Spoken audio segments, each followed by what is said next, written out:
Welcome to వి5 news. AICC కార్యదర్శి సంపత్ కుమార్ గారు మనతో పాటు ఉన్నారు. సో 6 గ్యారంటీలపై కాంగ్రెస్ పార్టీ కార్యాచరణ ఏ విధంగా ఉండబోతుందో ఆయన అడిగి తెలుసుకుందాం. నమస్తే సార్.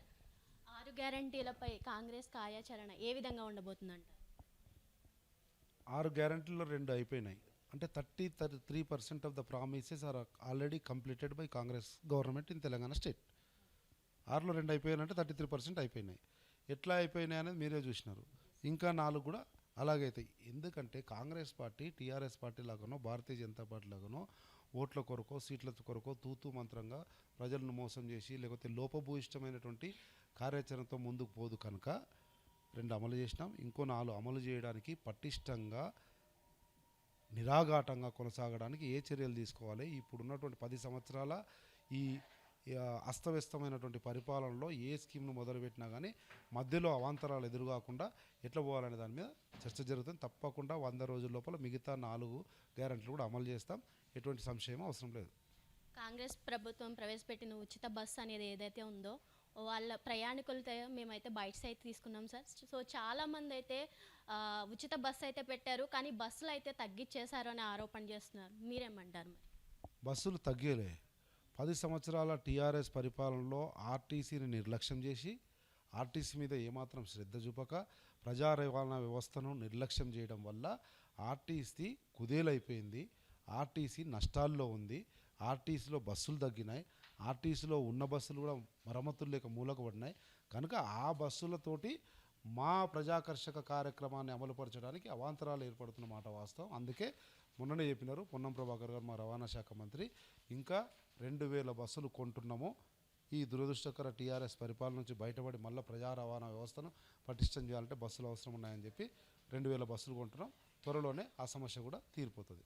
మహిళలకు ఉచిత బస్సు అని పెట్టారు కదండి. సో మగవాళ్ళు అయితే మేము టికెట్ కొని వెళ్తున్నా సరే నుంచుని వెళ్ళాల్సి వస్తుంది, మాకు చాలా ఇబ్బంది అవుతుంది అంటున్నారు. సో ఉచిత బస్సులో ఏమైనా మార్పులు చేసేది ఏమైనా ఉందా సార్? ఉచిత బస్సు ప్రయాణం అనేటువంటి స్కీమ్ ఏదైతే ఉందో దాంట్లో మార్పు ఉండదు.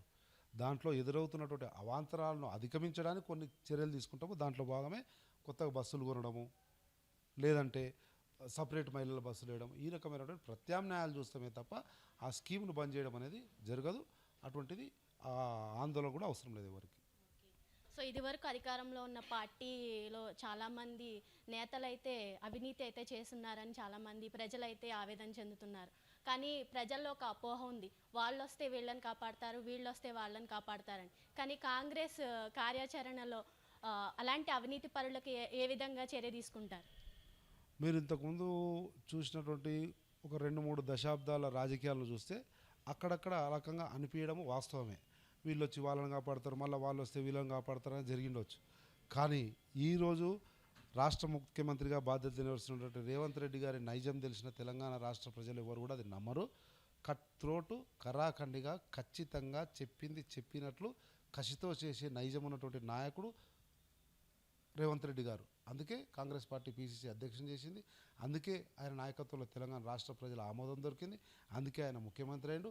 ఆ ముఖ్యమంత్రి అయిన తర్వాత మీరు చూస్తున్నారు కొన్ని నిర్ణయాలు తీసుకునే క్రమంలో నిర్దాక్షిణ్యంగా రాష్ట్ర ప్రజల సంక్షేమము, రాష్ట్ర అభివృద్ధి ధ్యేయంగా ముందుకు పోతున్న క్రమంలో ఎవరిని కూడా ఉపేక్షించే సమస్యనే ఉండదు అన్నది వాస్తవం. రాబోయే రోజుల్లో అది కూడా తెలిసిపోతుంది.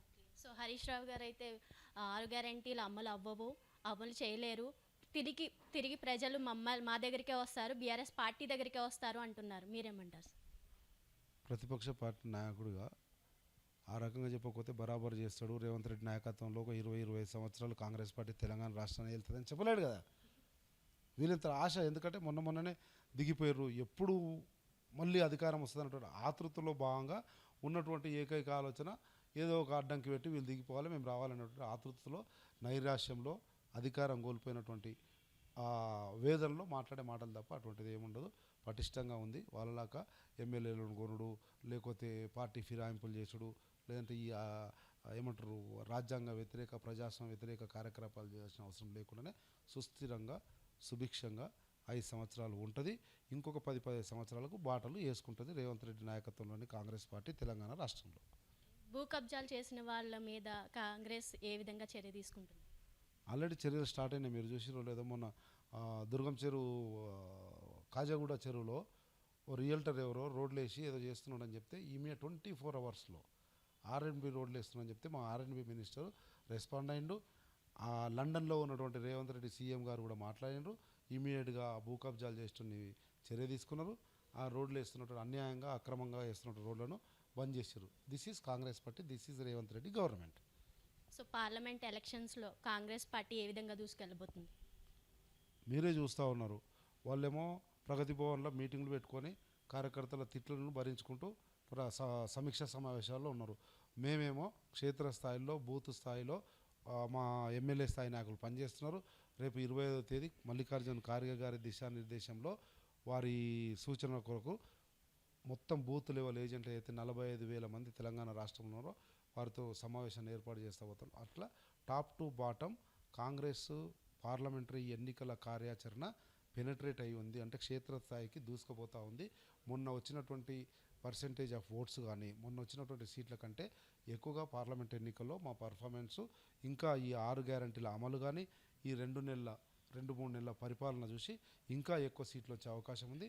తప్పనిసరిగా 14 సీట్లు తెలంగాణ రాష్ట్రంలో గెలుస్తామనే నమ్మకం, విశ్వాసం ఉంది.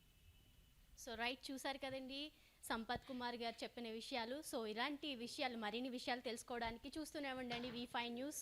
కెమెరామెన్ సంజయ్తో మీ సలోమి.